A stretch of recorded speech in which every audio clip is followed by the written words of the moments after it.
Okay. All right. So let's start, right? Yes. Okay. So today is Thursday, and I am on my fourth week of quarantine. What about you?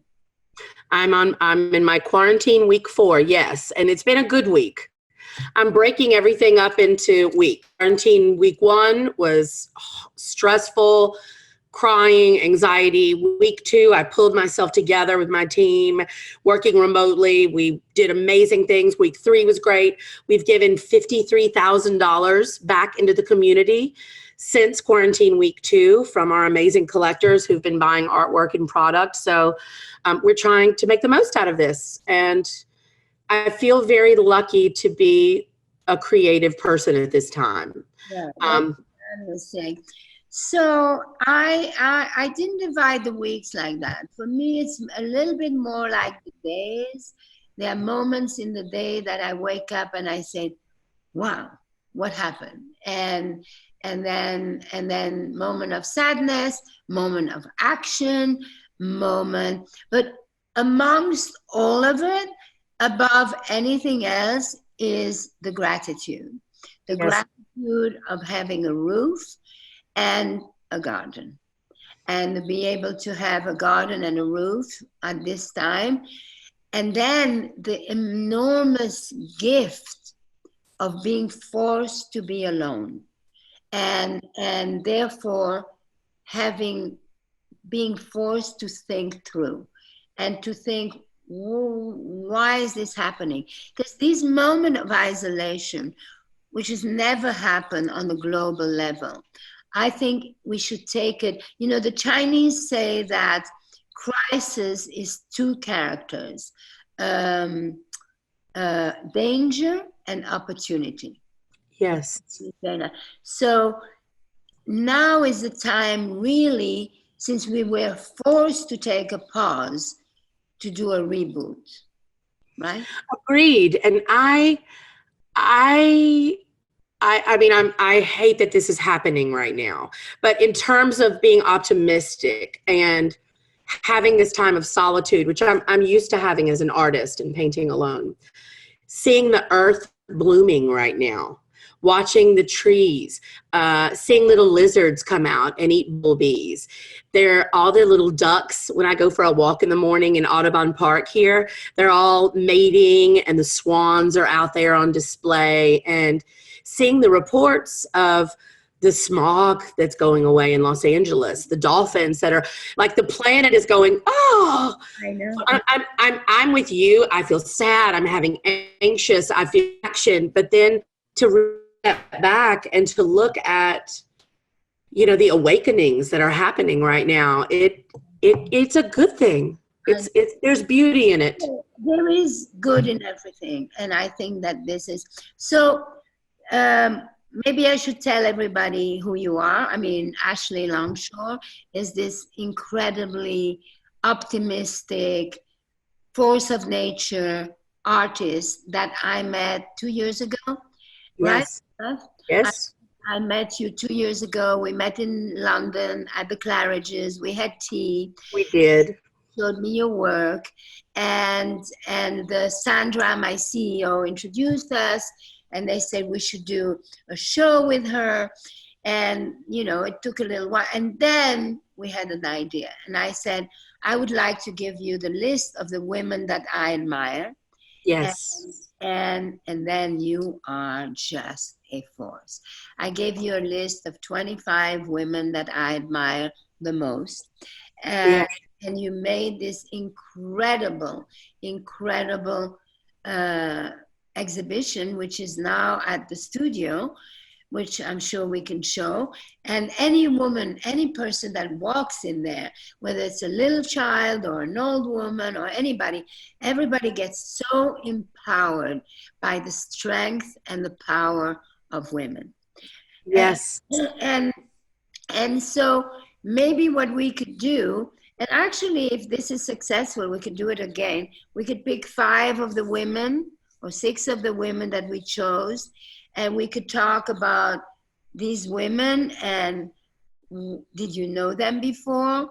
and maybe you didn't know, and then what did you, and then we could discuss. You know what I love? The first time that I met you when we had tea and you were telling me about this, you were talking about Hedy Lamarr. And you were telling me about how she had invented Wi-Fi. And I'm like, what? All right. What? You want to start with her? Yes, she was the first.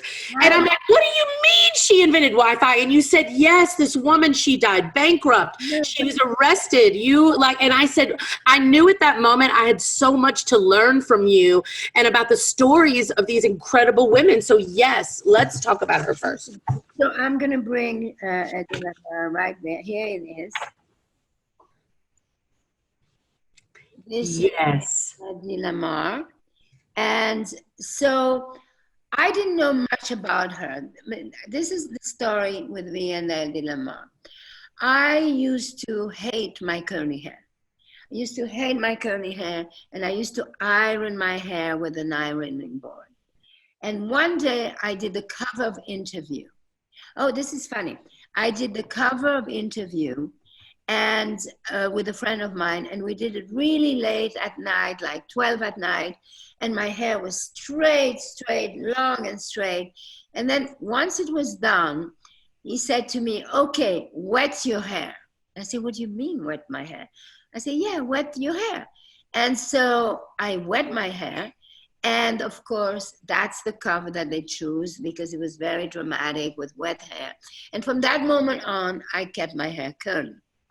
That night, a week later, I was going to the opening of Studio 54. Ow! It started with a party at Holston, and I arrived with my hair curly. And Holston told me, darling, you look like Hedy Lamarr. So that's the first time I heard about Hedy Lamarr. Wow. And Warhol, they all loved Hedy Lamarr, who was this super beautiful, beautiful actress. Austrian. Austrian in the 30s or the 40s or whatever. And she was a huge star in Hollywood because she was so beautiful. But she was considered, because at the time, let's say, they didn't treat these actresses very well. You had to go through the sofa and you had to do all these things. And so she was really considered a bimbo, and she had the sexy roles and the beautiful things and all of that. But she was actually Austrian refugee, Jewish. Yes. And with one of her husbands, they invented this pattern that later was used for the Wi-Fi. Okay, forget that for a second. So she ages, this actress, and she does a lot of plastic surgery, and people make fun of her. She didn't really have a great ending because I think she shoplifted in one of the department stores. And so they really made fun of her. They used her beauty. They used what she, all her outside, and then kind of threw her out. But there was a documentary lately made in France. And that documentary, they talk about the fact that if we have Wi-Fi, is because of the pattern that this bimbo had discovered. So, yes, so for me to incorporate her in these powerful women and with the documentary is redeeming her and giving her the place that she deserved, which is a pioneer, a groundbreaker, a survivor, and a beautiful woman. And such an inspiration. And I mean, yes, I'd heard of Hedy Lamarr being this, the beauty that she was. But for me, the journey that you put me on when I was painting her and learning about her, her story is so important to be told right now.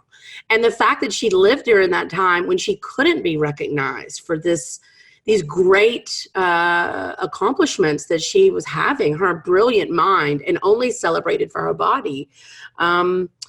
It's all the more reason to magnify the importance of women and how brilliant we are, which is another reason why I think this happening right now it's so wonderful for women in business, because it's not about high heels and tits and lashes and lips and nails. Women are on Zoom calls. Women are doing business and being heard just for their voices right now. that are out there working. And women are survivors. You know, I always say that I've never met a woman who is not strong. All women are strong. But sometimes because of a husband, a brother, a religion, or even themselves, they don't want to show their strength. And then tragedy comes. And all of a sudden, one child in one hand, one child, the jewels, and off they go. And the women are that. And so, anyway, should we go to the second woman? Yes. Which one? Do you want to do Jane Goodall? Shall we do Ruth Bader Ginsburg? What are you thinking? All right, Jane. Here's Jane Goodall that you painted with her chimpanzee. And you're friends with her. What a magnificent lady. I remember learning about her when I was just a child and being fascinated at the thought that, number one, a woman could be a scientist. Number two, spending your life and dedicating your life out there learning about chimpanzees and their relationships to each other, and all the sacrifices she made as a wife and as a mother to continue to do her work. I loved painting her. I met her because we have the DVF award, and I gave her DVF Lifetime Award. And she came to my office and I met her and I was very intimidated. She's 86 years old. And let me tell you, she's a flirt. You should see how men are attracted to her. And even at 86 years old, she's a flirt and she's passionate. And she travels with these, little monkey toys. And she loves her monkeys and she loves the planet. And she is just a force. And last week, she was 86 years old. Wow. I mean, all right. What a magnificent role model she is. How about the little Greta? Wow. Okay, so I painted her. I added her to the inspiration room after I painted the original women. Right. And I remember you said, you must paint Greta, Ashley. You must paint Greta. And I'm like, who is this? And this was before she had blown up all in the media. I'm finding images of her. I start painting her and I read about this fearless child. And I felt, number one, so inspired. And number two, I'm not doing enough. The one thing last year I was in Stockholm, and I went to this conference called Incredible Minds, something like that. And I spoke, and she spoke, and she arrived there, a little girl, in front of this audience, and she made us all feel so guilty, You take your planes, you take your boat, you leave this. What kind of planet are you going to leave us? And I just ooh. And whether it was me or my granddaughter or my grandson who were next to me, we all felt, wow. So, and this girl is amazing. She's autistic. She didn't speak for a year. She was and somehow then the strength came and she became the voice of conscience of the planet. I mean, planet has a very special role. And by the way, I found out she has corona right now. Oh, no. Yeah, she does. But her voice is and corona's voice are very similar. Yes. I'm so inspired, enthralled, excited that we have this. I mean, she's not a child, but this young woman who's making such a difference in the world. And it just goes to show you, I mean, for me, about everything that we're experiencing right now, there's so much good and wonderful humanity in the world. That's why I know we're going to be okay. That's why I feel optimistic about our future. Well, you are, no matter what. And the thing, I am right now working on a book right now, and the book is called Own It. And the truth is that's the secret of life. We have no choice but own it. You own your imperfection, they become asset. You own your vulnerability, it becomes your strength. And so whether we like it or not, what is happening is a global event that has never happened before, that is disrupting everything, and that we should all, individual, companies, country, communities, we should all think about, what is this teaching me? What is this that I should do differently? And so I think that it's going to be really hard. And the worst is the unemployment that it's causing, and the disruption. And if you don't have a roof, and if you don't have a job, it's going to be tough. But I think that it will be a reboot, and I think it will be a reset button. I feel like I'm in a hurricane right now, and I go in between being in the eye of it to being like on the edges of it. I feel like emotionally, it feels like that. Tell everybody where you are. I'm in New Orleans, Louisiana. And now, not good, so good. Not so good. Well, we have the Mardi Gras. We had Carnival down here, and lots of people from all over the world. And our numbers have spiked considerably. They've opened up the convention center, and people are being treated in there. Everybody here is absolutely, quarantining and social distancing. And on that note, I want to talk about that word, social distancing. And I don't know if you feel this way. Mm-hmm. To me, this is physical distancing. I've had more social interaction than I've had in a very long time with a lot of people who I love. It's good. It's intimacy. It also shows you that the intimacy is not about hug, right? Right. Also, what it does teach everybody is like, and I repeat that all the time, but to be alone is not being lonely. It's solitude.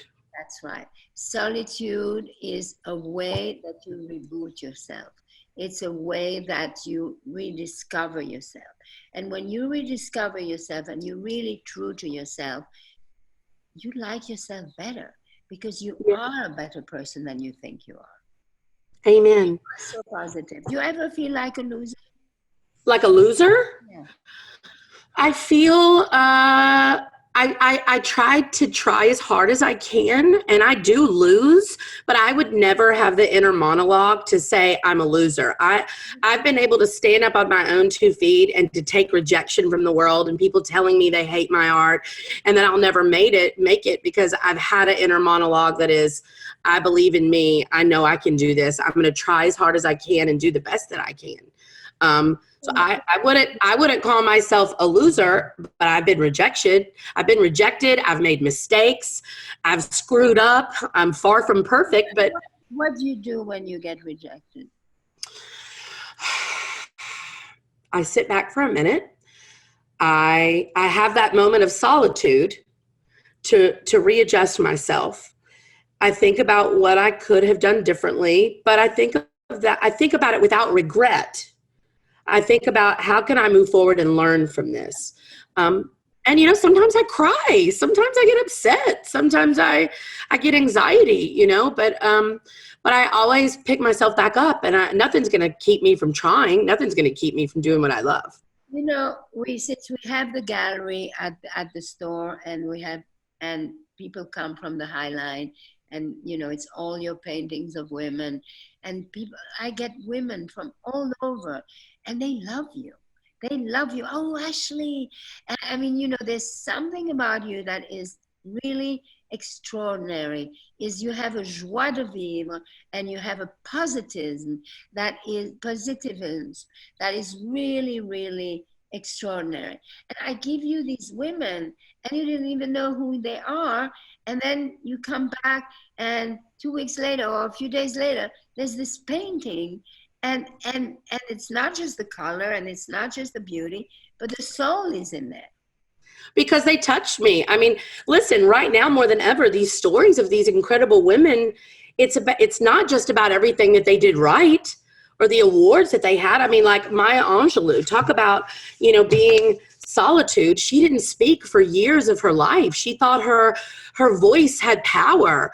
Her mother's boyfriend had raped her. She told her family, and the man went to jail, and then a few days later he was murdered. She thought her voice did that. She thought her voice had that much power, so she did not speak for years. She was in that solitude of her own mind, and then became the greatest poet and orator of our time through her voice.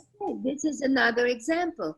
She lost her voice, so she had this pause about her voice. And after that, her voice became global inspiration to the world. Global.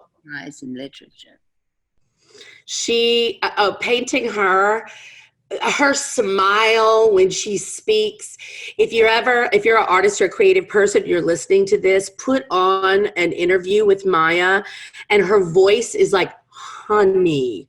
She is just, you feel it in everything in your life, and her soul is just radiant.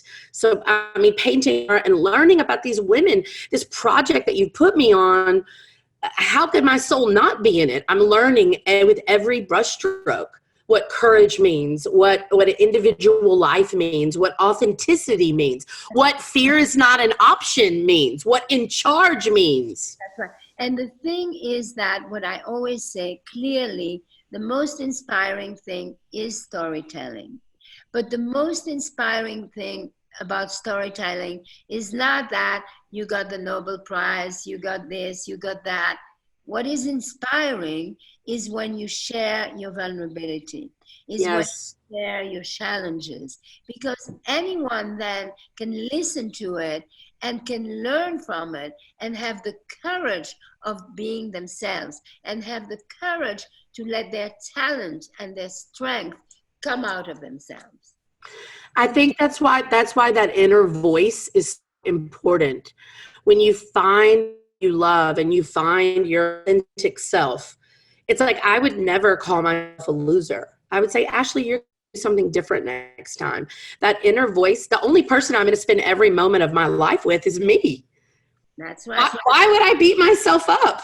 No, but sometimes I do. I mean, I always say the most important relationship in life is the one you have with yourself. Yes. But that doesn't mean that sometimes I do feel like a loser, and it doesn't last long. Then I go in front of the mirror and I say, if you doubt your power, you give power to your doubt. And then I feel better. I should try that. I normally just French kiss myself in the mirror. I mean that you said that because that's how I learned how to French kiss, was on the mirror. Was it really? I used to make out with my pillows. Before I ever kissed anybody, I would make out with my pillows at night. And I'd be like, oh, this is going to be so fun. I'm going to be so good at this. But then, of course, the first kiss is always so bizarre anyway. What sign are you? I'm a Leo. Oh, Leo. You look like a Leo. Yeah, I'm a Leo. Meow. All right. So let's go for our big rock star here. I don't know if you can see her. Yes, the RBG, the Honorable. There she is. What a queen. And at the DVF Awards this year, getting to be in the room with her and to hear her speak. Isn't that amazing? When I saw her, I was in tears. And I looked at Michael, and Michael was in tears. Her presence and what she said about unconscious bias, what she said about being a mother and it being a burden for a certain amount of time, her realness and how she has changed and touched society, her strength. What a woman. I know. Well, all these women are really incredible role models. And so I think it was great to have this conversation. Me too. These women. And maybe we could do another time and highlight more women. All you have to do is ask, and I'm right here. You are my goddess. You are my mentor. I'm so grateful for you and what you do for women. And I can't wait to give you a big hug next time I see you. And thank you. Thank you for this opportunity. Thank you for doing this. Bye.